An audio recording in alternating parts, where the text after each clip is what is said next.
இப்பொழுது அழைத்து கர்த்தர் கொடுத்த வார்த்தை அவர் வந்து எங்களுடன் பகிர்ந்து கொள்வார். God bless you, Pastor Anton Rasanayam. Praise the Lord. Rajini Alangaramani. Praise the Lord நேயர்களே. Praise the Lord. வந்து கர்த்தர் கொடுத்த வார்த்தையை 110 நாடுகளும் ஆவலா நிற்கிறார்கள். நீங்கள் என்னத்தை கடவுள் தந்திருக்கிறாரோ அதை நீங்கள் இப்பொழுது வந்து பகிர்ந்து கொள்ளும்படி நான் அன்பாக கேட்டுக்கொள்கிறேன். God bless you. ஆமென். ஆமென். நாங்கள் இன்றைக்கு விசுவாசத்தை பற்றி பார்க்க போகிறோம். ஃபெய்த். அதற்கு எதிரானது ஃபியராக இருக்கிறது, பயப்படுகிறது. ஃபெய்த்துக்கு எதிரானதாக இருக்கிறது. நாங்கள் ஒரு ஜெபத்துடன் ஆரம்பிப்போம். கிருபையும் இரக்கமும் பரிசுத்தமும் நிறைந்த எங்கள் அன்பு தகப்பனே, நாங்கள் உம்முடைய வார்த்தையில விசுவாசம் வைக்கிறோம். பழைய ஏற்பாடு புதிய ஏற்பாடு உம்முடைய வார்த்தைகளில 100% விசுவாசத்தை நாங்கள் ஒவ்வொருவரும் கடைபிடிக்க எங்களோடு இருந்து பெரிய காரியங்களை செய்யும்படியாக ஜெபிக்கிறேன். இந்த வார்த்தைக்கு விரோதமாக வருகிற சிந்தனைகள் காரியங்களை நீர் எடுத்து போடுவீராக. பூரண அன்பு பயத்தை புறம்பே தள்ளும். உண்மையில நாங்கள் பூரண அன்புள்ளவர்களாக இருக்க கிருபை செய்யும்படியாக ஜெபிக்கிறேன். கேட்டுக்கொண்டிருக்கிற ஒவ்வொருவரும் இயேசு கிறிஸ்துவில பூரண அன்பு வைக்க, ஒன்றான மெய்த்தவனில பூரண அன்பு வைக்க, பரிசுத்த ஆவியானவரின் வார்த்தைக்கு கீழ்ப்படிந்து நடக்க எங்களுக்கு கிருபை செய்யும். ஒவ்வொருவரையும் இழுத்துக் கொள்ளும். ரட்சிக்கப்படாத ஒவ்வொருவரையும் உம்முடைய அன்பினால இரக்கத்தினால இழுத்துக் கொள்ளும். துதி கன மகிமை ஒன்றான மெய்த்தவனாகிய உமக்கே செலுத்தி ஆண்டவரின் ரட்சகருமாகிய இயேசு கிறிஸ்துவின் நாமத்தில் எனது வாயின் வார்த்தைகளும் தியானங்களும் உமக்கு எப்பொழுதும் பிரியமாக இருக்க இயேசுவின் நாமத்தில் ஒருவரையும் என் இருதயத்தின் ஆழத்தில் இருந்து ஆசீர்வதித்து ஜெபிக்கிறேன். எங்களை எப்பொழுது நேசிக்கிற நல்ல பிதாவே, ஆமென். நாங்கள் இன்றைக்கு மத்தேயு 14ஆம் அதிகாரத்தை தியானிக்க போகிறோம். 14ஆம் அதிகாரம் மத்தேயு 14:25 இருந்து, இரவின் 4ஆம் யாமத்தில் இயேசு கடலின் மேல் நடந்து அவரிடத்திற்கு வந்தார். அவர் கடலின் மேல் நடக்கிறதை சீசர்கள் கண்டு கலக்கமடைந்து ஆவேசம் என்று சொல்லி பயத்தினால் அலறினார்கள். பாருங்கள், அந்த சீடர்கள் பயப்படுகிறார்கள், பயந்து அலறுகிறார்கள். உடனே இயேசு அவர்களோடு பேசி, திடன் கொள்ளுங்கள், நான் தான், பயப்படாதிருங்கள் என்றார். இப்படியாக பேதுரு, அடுத்த வசனத்திலே பார்க்கும் பொழுது, பேதுரு அவரை நோக்கி, ஆண்டவரே, நீரே ஆனால் நான் ஜலத்தின் மேல் நடந்து உம்மிடத்தில் வர கட்டளை இடும் என்றார். அதற்கு அவர் வா என்றார். அப்பொழுது பேதுரு படகை விட்டு இறங்கி இயேசுவிடத்தில் போக கடலின் மேல் நடந்தான். காற்று பலமாய் இருக்கிறதை கண்டு பயந்து அமிழ்ந்து போகையில், ஆண்டவரே, என்னை ரட்சியும் என்று கூப்பிட்டார். உடனே இயேசு கையை நீட்டி அவனை பிடித்து, அற்ப விசுவாசியை, ஏன் சந்தேகப்பட்டாய் என்றார். அவர்கள் படகில் ஏறினவுடனே காற்று அமர்ந்தது. உங்களுடைய படகில இயேசு இருக்கிறாரா? நீங்கள் அவருடைய படகில ஏறி இருக்கிறீர்களா என்று நாங்கள் ஒவ்வொருவரும் உங்களை கேட்டுக்கொள்ள வேண்டும். பாருங்கள், அன்றைக்கு நோவாவின் படகாக அந்த இயேசுவின் படகு இருந்தது. நோவாவும் 8 பேரும் அந்த படகில ஏறியதன் நிமித்தம் அவர்களை ரட்சித்தார். ரட்சிப்பு என்பது இந்த உலகத்திலேயும் உயிரோடு வாழுகிற வாழ்வு. இம்மைக்கு மறுமையில நாங்கள் நித்திய ரட்சிப்பை பெற்று வாழுகிற வாழ்வுதான் நாங்கள் அந்த ஒன்றான மெய்த்தவனுடைய வைக்கிற உறவு, இயேசுவோட வைக்கிற உறவு, பரிசுத்த ஆவியானவர் பரலோகத்திலே அனுப்பப்பட்ட பரிசுத்த ஆவியானவரோட வைக்கிற உறவு. இயேசு இந்த உலகத்தில் இருக்கும் பொழுது, என்னில் நிலைத்திருங்கள், அப்பொழுது கனி கொடுப்பீர்கள். எங்களால் ஒன்றுமே செய்ய முடியாது. இயேசு இல்லாவிட்டால், இரட்சகராகிய இயேசுவை நாங்கள் விசுவாசிக்காவிட்டால் எங்களுடைய வாழ்வு சீரோவாகிறது. எங்களுடைய வாழ்வு ஹீரோவாக 100% வர வேண்டுமாக இருந்தால் அந்த ஒன்றான இரட்சகராகிய இயேசு கிறிஸ்துவை நீங்கள் அறிந்து கொள்ள வேண்டும். எனக்கு தெரியாது என்று சொல்லிவிடக் கூடாது. பைபிள் என்பது பேசிக் instruction before leaving this earth. இந்த உலகத்தை விட்டு பிரிய முன்பாக ஒவ்வொரு மனிதனும் விசேடமாக 5 கட்டங்களில் வாழுகிற அனைத்து தமிழ் மக்களும் மரிப்பதற்கு முன்பாக நீங்கள் படித்து அதன்படி நடந்து அந்த அந்த அந்த ஆசீர்வாதங்களை பெற்றுக்கொள்ள வேண்டிய புத்தகமாயிருக்கிறது. இந்த உலகத்து புஸ்தகங்கள் எல்லாம் உலகத்தின் ஆவிகளால் எழுதப்பட்டது. உலகத்தின் ஆவி, உலகத்தின் அதிபதி சாத்தானாக இருக்கிறான். அவனுடைய காரியங்கள் திருடுவது, கொல்லுவது, அழிப்பது, அநியாயம் செய்வது, பொய் சொல்லுவது, இப்படியான மாம்ச காரியங்களாக இருக்கிறது. எங்களுடைய ஒன்றான மெய்த்தேவன் தருகிற காரியங்கள் உள்ளான மனிதனில பலப்படுவது, உள்ளான மனிதன் இயேசுவுக்கு பிரியமாக வாழுவது. பாருங்கள், அவருடைய படகில இயேசு எங்களுடைய படகில வந்துவிட வேண்டும். அவரை விட்டு விடவே கூடாது. பாருங்கள், இயேசு உயிர் தழுந்து அந்த சீடர்களோடு அவர்கள் அறியாதபடிக்கு அவர்களுடைய கண்கள் மறைக்கப்பட்டு இயேசு பேசிக்கொண்டு போகிறார். இப்படியாக பேசிக்கொண்டு போகும்பொழுது அவர்கள் வருந்தி அழைத்தார்கள், வாரும் எங்களோட தங்கியிடும் என்று வருந்தி அழைக்கும் பொழுதுதான் இயேசு உங்களோட வருவார். என்னுடைய படகுல வாரும், என்னோடு தங்கியிடும் என்று நீங்கள் வருந்தி அன்பாக வருந்தி அழைக்க வேண்டும். பாருங்கள், விருந்துக்கு கூப்பிடும் பொழுது அவர்களை வந்து சாப்பிட்டு விட்டு போம் என்று நீங்கள் ஒரு இதாக கூப்பிட்டீர்களாக இருந்தால் யாரும் வரமாட்டார்கள். நீங்கள் வருவது நல்லது, எங்கள் வீட்டுக்கு ஒரு ஆசீர்வாதம், நீங்கள் உங்களுடைய வசனங்களை எங்களின் வீட்டுல வந்து எங்களுக்கு ஜெபித்து போங்கள் என்று நாங்கள் அன்பாக வருந்தி அழைக்கும் பொழுது அவர்களும் மகிழ்ச்சி அடைகிறார்கள். எங்களுடைய டின்னரும் ஆசீர்வதிக்கப்பட்டதாக வருகிறது. பாருங்கள், இப்படித்தான் நாங்கள் இயேசுவை ஒரு பொழுதும் விட்டு விடக்கூடாது.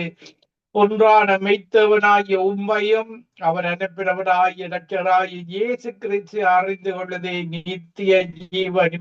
ஒரு மறுமை பரலோகத்தில இயேசு ராஜாவோடு வாழுகிற வாழ்வு, அந்த வாழ்வை யாருமே இழந்து விடக்கூடாது. பாருங்கள், யூதர்கள் கொல்லப்பட்ட பொழுது எல்லா தேசத்துக்கு சிதறடிக்கப்பட்டு போனார்கள். இப்படியாக போனார்கள். அதே போலதான் இன்றைக்கு தமிழ் மக்கள் எல்லா தேசங்களிலேயும் சிதறடிக்கப்பட்டு போயிருக்கிறார்கள். ஏனென்றால் தேவனுக்கு யூத ஜனத்துக்கு அடுத்த ஜனமாக தமிழ் ஜனங்கள் இந்த சுவிசேஷத்தை காவி செல்கிறவர்களாக இந்த ரேடியோ மூலமாக, வார்த்தைகள் மூலமாக உலகம் முழுக்க தமிழ் மக்கள் ரட்சிக்கப்பட்டு தேவன் ஒரு திட்டத்தை வைத்திருக்கிறார். இந்த கடைசி காலத்தில அந்த ஒன்றான மெய்த்தவனுக்கு பிரியமாக இயேசு கிறிஸ்துடைய வார்த்தைகளை நீங்கள் அறிந்து அவர் நல்லவர் என்பதை ருசித்து பார்க்க வேண்டும். கர்த்தர் ரொம்ப ரொம்ப நல்லவர் என்று நான் ருசித்து பார்த்துக்கிறேன். நீங்கள் ஒவ்வொருவரும் அவரை தியானித்து பல மதங்களில் உள்ள மக்கள் சொல்லி இருக்கிறார்கள், நான் இயேசுவை மட்டும்தான் கூப்பிடுவேன், வேதாகமம் தெரியாது. ஆனால் அவர்களுக்கும் தேவன் அற்புதம் செய்கிறார். அவர் தங்கள் சாட்சியாக சொல்லுவார்கள். சாட்சியாக சொல்லுவதை நான் பார்த்திருக்கிறேன். இயேசு என்று மட்டும்தான் கூப்பிடுவார்கள். நீங்கள் இப்படியாக ஒரு ஜெபமாக ஏறடுங்கள். இயேசுவே, உம்முடைய சிலுவையில என்னுடைய பாவத்துக்காக நீ சிலுவையில ரத்தம் சிந்தி மரித்தீர், என்னுடைய பாவங்களை மன்னியும். வேதாகமம் சொல்லுகிறது, இயேசுவின் ரத்தம் தான் என்னுடைய பாவங்களை கழுவி சுத்திகரிக்கும் என்று சொல்லி அவரிடத்தில் ஒரு ஜெபமாக பரலோகத்திலே இருக்கிற தேவனிடத்திலே அவர் கற்றுத்தந்த ஜெபம், பரமண்டலங்களில் இருக்கிற எங்கள் பிதாவை என்று சொல்லி இயேசுவின் நாமத்திலே ஜெபிக்கும் பொழுது அவர் அந்த ஜெபத்தை கேட்டு உங்களுடைய வாழ்விலே இருக்கிற புயல்களை, காற்றை அடக்குகிறவராக இருக்கிறார். இடியாதே அமைதலாயிரு என்று சொல்லி கட்டளை இடுகிற தேவன் தான் எங்களுடைய தேவன். இயேசு கிறிஸ்துவை நீங்கள் ஏற்றுக்கொள்ளும் பொழுது அவர் பரிசுத்த ஆவியானவராக உங்களுக்கு வந்து வாசம் செய்வார். இயேசுவை ரிப்ரசன்ட் பண்ணுகிறவராக, கொம்பட்டராக, இயேசுடைய வார்த்தை எங்களுக்கு கற்றுத் தருகிறவராக அவர் எங்களுக்கு வாசம் செய்கிறார். நாங்கள் தான் அவருடைய ஆலயமாக இருக்கிறோம். பாருங்கள், நாங்கள் ஆலயங்களாக ஒவ்வொருவரும் தேவனுடைய இயேசு கிறிஸ்து தங்கும் ஆலயமாக இருக்கிறோம். பரிசுத்த ஆவியானவர் தங்கும் ஆலயமாக இருக்கிறோம். நாங்கள் ஆலயமாக இந்த இன்றைக்கு கட்டடங்கள்ல கட்டப்பட்டது ஆலயம் அல்ல. நாங்கள் தான் தேவனுடைய ஆலயம், இயேசு கிறிஸ்துடைய ஆலயம், பரிசுத்த ஆவியானவருடைய ஆலயம் என்பதை நீங்கள் ஒவ்வொருவரும் அறிந்து கொள்ள வேண்டும். பாருங்கள், வீணாக பணத்தை செலவழித்து பல ஊர்களுக்கு போய் இப்படி வீணான தேவர்கள், விக்கிர ஆராதனைகள், பாவ சாப காரியங்கள் நிறைந்த இடங்களில போய் அவர்கள் பணத்தை செலவழித்து நஷ்டப்பட்டு பொத்தலான பைகளில பணங்களை போட்டு போட்டு நஷ்டப்பட்டு ஒரு சுகமும் கிடைக்காமல் வருவதை நாங்கள் பார்க்கக்கூடியதாக இருக்கிறது. பாருங்கள், எங்களுடைய ஒன்றான மெய்த்தவர் இந்த உலகத்தின் சொந்தக்காரர். அவர் உங்களிடத்தில் பணத்தை தந்து சுகத்தை பெறுங்கள் என்று அவர் அழைக்கவில்லை. இலவசமாக இந்த சுவிசேஷத்தை அறிவிக்கும்படியாக இலவசமாக பெற்றீர்கள், இலவசமாக கொடுங்கள் என்றார். பாருங்கள், இந்த எழுதியவர்கள் சங்கமம் ரேடியோ இந்த இலவசமாக, நாங்கள் யாரும் அவர்களுக்கு பணம் அனுப்புவதில்லை. இலவசமாக நாங்கள் பெற்ற அந்த சந்தோஷத்தை இலவசமாக என்று உலகம் 5 கண்டங்களில் உள்ள தமிழ் மக்களுக்கும் இலவசமாக அறிவிக்கிறோம். இதை நீங்கள் ஏற்றுக்கொள்ளும் பொழுது இது தேவனுடைய வசனம் என்று நீங்கள் தியானிக்கும் பொழுதுதான் அந்த வசனம் கிரியை செய்கிறதாக இருக்கிறது. யோவான் 1 1 வசனம் சொல்லுகிறது, ஆதியிலே வார்த்தை இருந்தது, வார்த்தை தேவனிடத்தில் இருந்தது, வார்த்தை தான் தேவனாக இருந்தது. இந்த வார்த்தைக்கு மறுபெயர் தேவன், கோட். நீங்கள் ஒன் ட்ரூ கோட் தான் இந்த வார்த்தை இந்த மறு பெயராக இருக்கிறது. தேவனுடைய வார்த்தை இரத்தத்தினால் தோய்க்கப்பட்ட வஸ்திரத்தை அணிந்திருந்தார். அவர்தான் இயேசு. தேவனுடைய வார்த்தையாக மறுமையில நாங்கள் அவரோடு அவர் காட்சி தருகிறவராக இருக்கிறார். இன்றைக்கும் அவர் உயிருள்ளவராக இன்றைக்கும் மக்களுக்கு காட்சி கொடுத்திருக்கிறார். பாருங்கள், வெளிப்படுத்துகிற விசேஷம் 1 வசனம் சொல்லுகிறது, நான் மரித்தேன் ஆனாலும் நான் சதா காலங்களிலும் உயிரோடு இருக்கிறேன் என்று. நீங்கள் போகிற எந்த மதங்களிலேயும் எந்த தெய்வங்களும் மரித்து உயிரோடு இல்லை, எல்லாம் மண்ணோடு மண்ணாக மூடப்பட்ட கல்லறைகளாக இருக்கின்றது.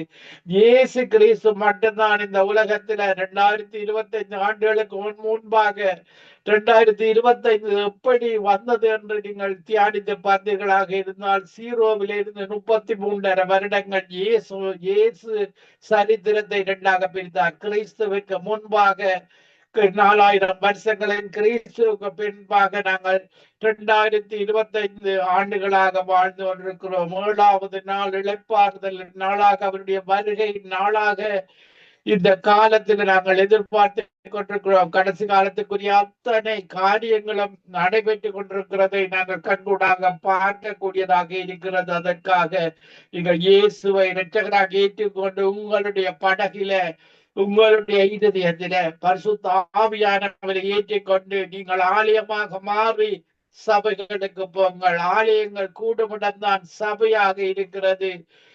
ஆலயங்கள் நாங்கள் ஒவ்வொருவரும் அவருடைய ஆலயமாக சபைக்கு போகிறோம். சபை கூடுதலை மனிதர்கள் விட்டு விடுவது போல நீங்கள் விட்டு விடக்கூடாது. சபையில என்னதான் இருந்தாலும் நீங்கள் அந்த சபையில தலைவர் இயேசுவாக இருக்கிறார், அவரைத்தான் நீங்கள் போக்கஸ் பண்ண வேண்டும்.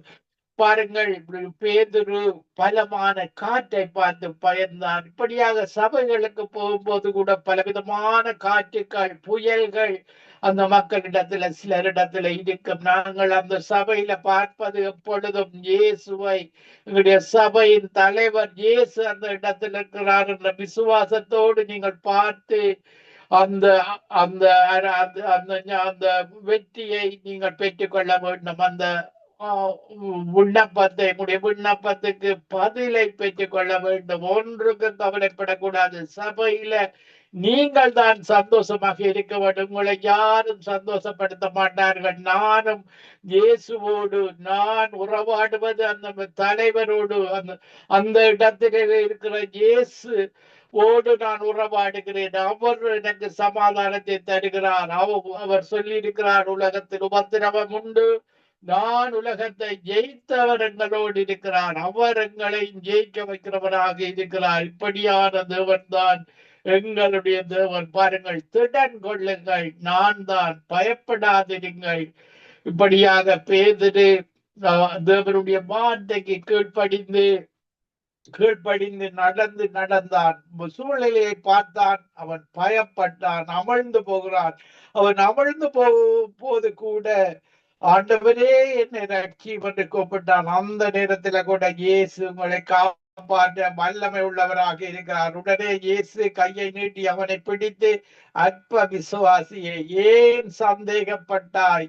இப்படியாக அவனுடைய உயிர் பாதுகாக்கப்பட்டது. இப்படியாக பரலோகத்துல வாழுகிற வாழ்வும் அவனுக்கு கிடைத்ததை நாங்கள் பார்க்கக்கூடியதாக இருக்கிறது. இப்படியாக அவரை உங்களுடைய படகில, உங்களுடைய வாழ்க்கையின் படகில, உங்களுடைய ஒவ்வொரு காரியங்களிலேயும் இயேசுவே, நீர் இந்த காரியத்துக்கு நான் போகிறேன், நீர் முன்பாக போர், உங்களுடைய சமூகம் எனக்கு முன்பாக போக வேண்டும், நீர் எனக்கு முன்பாக போக வேண்டும். பாருங்கள், மோசே அன்றைக்கு இஸ்ரவேல் ஜனங்களை வழி நடத்தி செல்லும் பொழுது, தேவனே நீர் எனக்கு முன்பாக போக வேண்டும், உம்முடைய சமூகம் எனக்கு முன்பாக போகாவிட்டால் நான் அந்த இடத்துக்கு போக மாட்டேன் ஒரு முடிவோடு அவரை முன்பாக அனுப்பும் பொழுது, அவர் கோணலானவைகளை, கரடு முரடானவைகளை, தவறானவைகளை எல்லாம் சரிப்படுத்தி அவர் எங்களுடைய நீதியான பாதையில நடத்துகிற தெய்வமாக இருக்கிறார். பாருங்கள், 2 தீமோத்தேயு 1:7 சொல்லுகிறது, தேவன் நமக்கு பயமுள்ள ஆவியை கொடாமல் பலமும் அன்பும் தெளிந்த புத்தியும் உள்ள ஆவியை கொடுக்கிறார். தெளிந்த புத்தி. பாருங்கள், இன்றைக்கு மனிதர்கள் குருடான புத்தி, தெளிவில்லாத புத்தி, இப்படியாக மதங்களில் ஆடுகிறவர்கள். பாருங்கள், விக்கிரங்கள் வாயிருந்தும் பேசாது, கண்ணிருந்தும் பார்க்காது, காதிருந்தும் கேட்காது, எங்களுடைய தேவன் உயிருள்ளவர். சங்கீதம் 94 சொல்லுகிறது, கண்ணுள்ள எங்களுடைய தேவன் பார்க்காரோ, காதுள்ள எங்களுடைய தேவன் கேட்காரோ. இந்த உலகத்துல நடக்கிற ஒவ்வொரு இரத்தத்தின் கொலைகளுக்கும் அந்த இரத்தம் ஒன்றான மெய்த்தேவனை நோக்கி கூப்பிடுகிறது. பாருங்கள், ஒரு மனிதனை கொலை செய்யும் பொழுது, காயிலை கொல்லும் பொழுது, அந்த ஆபேலுடைய இரத்தம் அந்த மெய்த்தேவனை நோக்கி கூப்பிடுகிறது. இப்படியாகத்தான் இன்றைக்கு ஒவ்வொரு கோலைகளுக்கும் இரத்தம் பேசுகிறதாக இருக்கிறது. ஆனால் ஆண்டவராகிய இயேசுவினுடைய இரத்தம் எங்களுக்கு பரிந்து பேசுகிறதாக இருக்கிறது.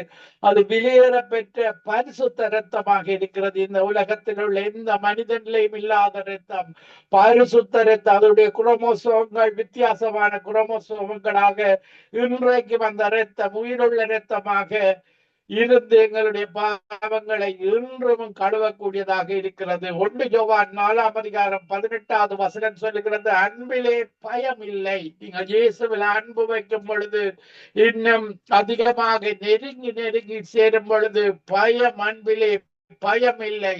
பூரண அன்பு பயத்தை புறம்பே தள்ளும். பயமானது வேதனை உள்ளது. நீங்கள் இந்த விக்கிரகங்கள், மனித வழக்கங்கள், பாவங்கள் செய்யும் பொழுது பயம் வரும். பாருங்கள், தேவனிடத்துல வரும் பொழுது, தேவனை கிட்டி நெருங்கி செல்லும் பொழுது, பூரண அன்பு நீங்கள் இயேசுவில வைக்கும் பொழுது, அந்த பூரண அன்பு பயத்தை புறம்பே தள்ளும். பயமானது வேதனை உள்ளது. இன்றைக்கு உலக மனிதர்களை பார்த்தீர்களாக இருந்தால் பயப்படுத்துவார்கள். சில லோயர்ஸ் ஆபீஸ்ல போறீர்கள், பேசி பார்த்தீர்களாக இருந்தால் அவர்கள் முதலாவது பயப்படுத்துற காரியங்களை தான் சொல்லுவார்கள். தேவனிடத்தில் நாங்கள் விசுவாசமாக இருக்க வேண்டும். பயமானது வேதனை உள்ளது.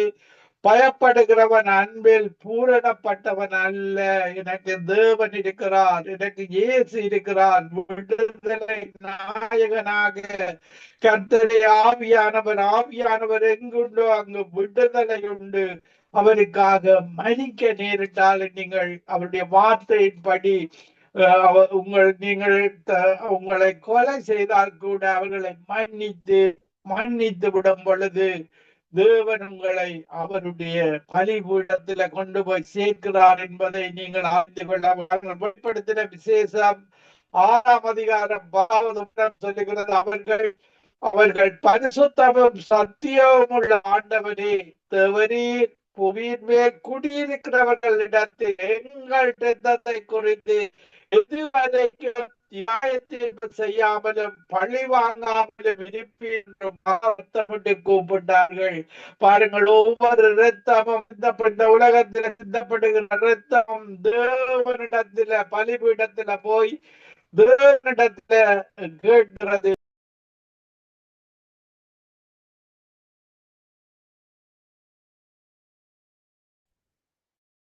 எங்களுடைய தேவன் நீதியுள்ள தேவனாக அவர் இருக்கிறார். இப்படியான தேவன் எங்களுடைய தேவன்.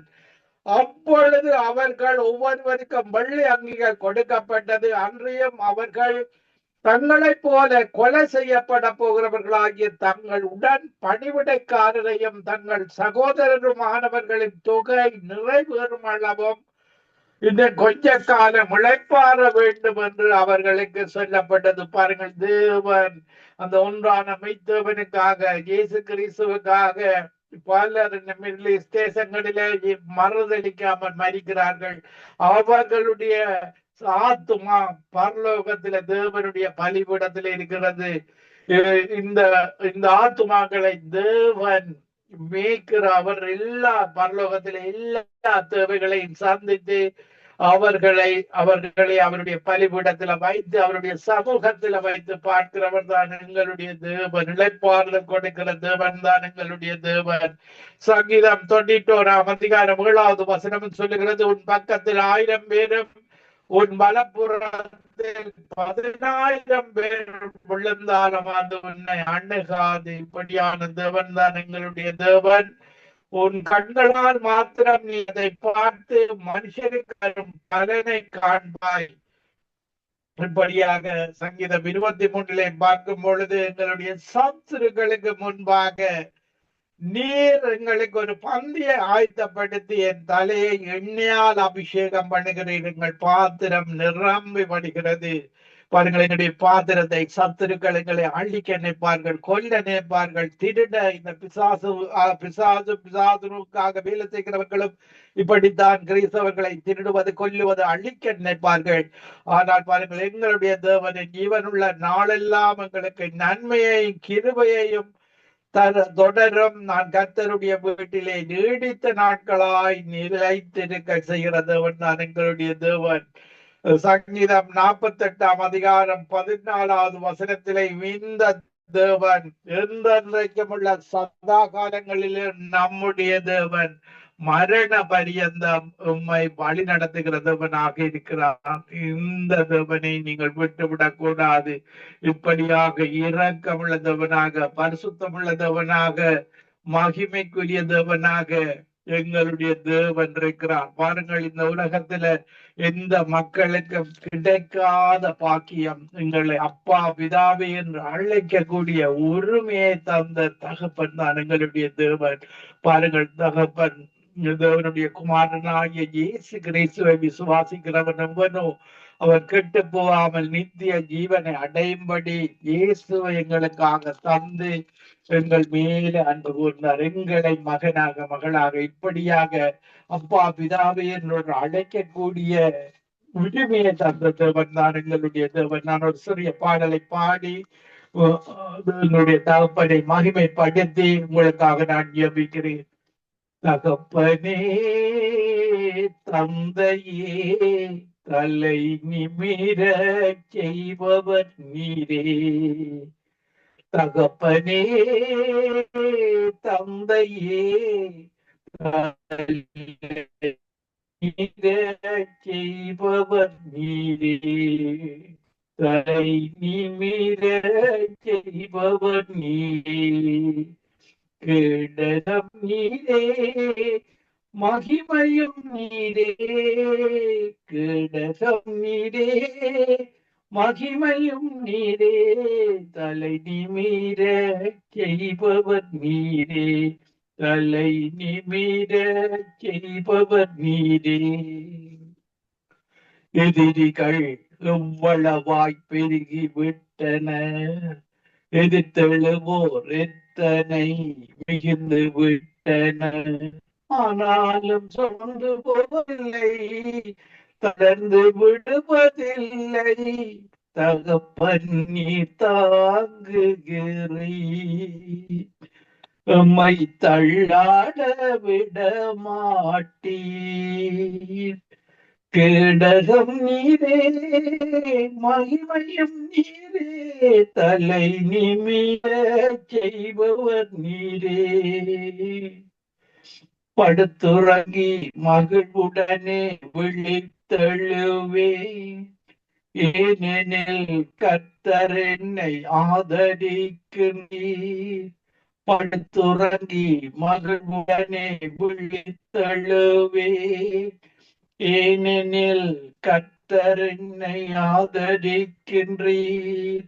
அச்சமில்லையே, கலக்கமில்லையே, அச்சமில்லையே, கலக்கமில்லையே, வெற்றி தரும் கர்த்தரனோடு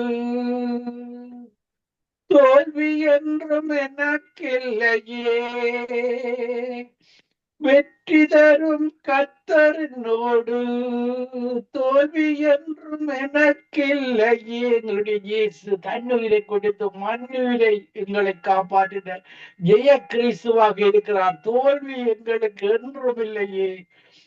ஒன்றுக்கும் நான் கலங்காமல் தோத்தரிப்பேன். அறிவு கெட்டா பேரமைதி பாதுகாக்குதே. ஒன்றுக்கும் நான் கலங்காமல் தோத்தரிப்பேன். அறிவு கெட்டா பேரமைதி பாதுகாக்குதே. நீர் விரும்பத்தக்கவை தூய்மையானவை, அவைகளையே தியானம் செய்கின்றேன். தினம் அறிக்கை செய்து ஜெயம் எடுப்பேன். தகப்பனே, தந்தையே, தலை நிமிர செய்பவர் நீரே. ஆமாண்டவரே, நீர் சொல்லி இருக்கிறேன். கேட்டுக்கொண்டிருக்கிற ஒவ்வொரு மக்களுக்காக ஒன்றுக்கும் கவலைப்படாமல் விண்ணப்பங்களை வேண்டுதல்களையும் தோத்திரத்தோடு நன்றியுள்ள இருதயத்தோடு மக்கள் எடுக்கிறோம். பிதாவே, இந்த நேரத்துல கேட்டுக்கொண்டிருக்கிற ஒவ்வொரு மக்கள் மேலும் உடைய பரிசுத்த ஆவியானவர் உறங்குவீராக. அப்பத்தை கேட்டால் கல்லை கொடுப்பேனா, மீனை கேட்டால் பாம்பை கொடுப்பேனா. பொல்லாதவர்களாகிய உலகத்து அப்பாக்கள் தங்கள் பிள்ளைகளுக்கு நல்ல ஈவுகளை கொடுக்க அறிந்திருக்கும் பொழுது இந்த நேரத்தில் நீ பரிசுத்த ஆவியை கொடுப்பது அதிக நிச்சயம் அல்லவா? இந்த நேரத்தில்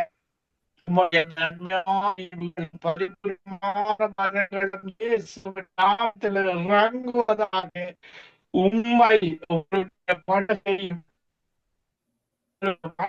படகில உண்மை ஏற்றிக்கொள்ள உதவி செய்வீராக. இந்த நிகழ்ச்சியை கேட்டுக்கொண்டு வரும் விடக்கூடாது. கண்டங்களில் அவர்களும் வந்தாலும் தூரத்தின் சமீபம்.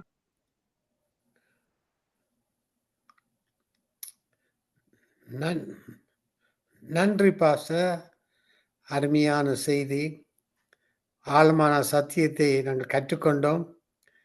உங்களோட செய்தியை நான் திரும்ப கேட்பேன். காரணம், உங்களோட செய்தியில ஆழமான சத்தியம் அடங்கி இருக்கு pastor.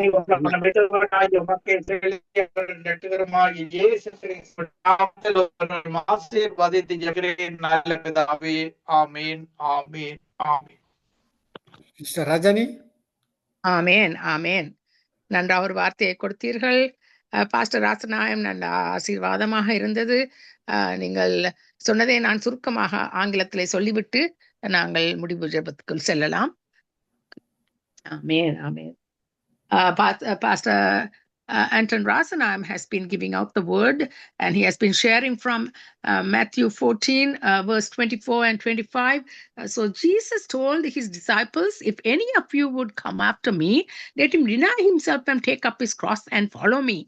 And for whosoever should lose his life for my sake will find it, and whosoever will find his life, or save his life for my sake will lose it. That is the first way. And the second way was whoever, save his life will lose it, and whoever finds his life will be only through Jesus Christ who will find it. For denying ourselves, take up the cross and following him. And also in 2 Timothy, 2 Timothy 2 verse 3 says, he has not, the Lord Jesus has not given us a spirit of fear, but of love and of power and love and of not a spirit of fear, but of love and of his way in which he would save us, not through spirit of fear, but of love and of a sound mind, it says. And so we have to go, find the Lord's compassion, love, and mercy through pursuing his kingdom, pursuing his love and compassion and love coming into our hearts and lives. And he has been reiterating the Lord's love and mercy and kindness and compassion, and coming into that realm only by, pursuing the kingdom of God. And thank the Lord for this wonderful message he has been sharing with a beautiful song. He probably has written it also. And we thank the Lord for the message that he has been sharing with us. Thank you, Pastor Anton Rasanayam. God bless you. God bless you, sister. 2 Timothy 1:7. God bless you, sister. God bless you, நேயர்களே. ஆமென். ஆமென். ஆமென். Pastor Anton Rajan அந்த பாடல்ல அருமையான கருத்து அடங்கி இருக்குது. அந்த பாடல் எனக்கு மிகவும் விருப்பமா இருந்த காரணம், ஆழமான சத்தியங்கள் அந்த பாட்டுகள் அடங்கியிருக்கிறது. நல்ல ஒரு பாட்டு. கர்த்தர் பாஸ்டரை ஆசீர்வதிப்பாராக. தொடர்ந்து நாங்கள் முடிவு செய்து எடுக்க போறோம். இன்றைய நாளிலே எல்லா நிகழ்ச்சியும் மிக சிறப்பாக நடைபெற்றது.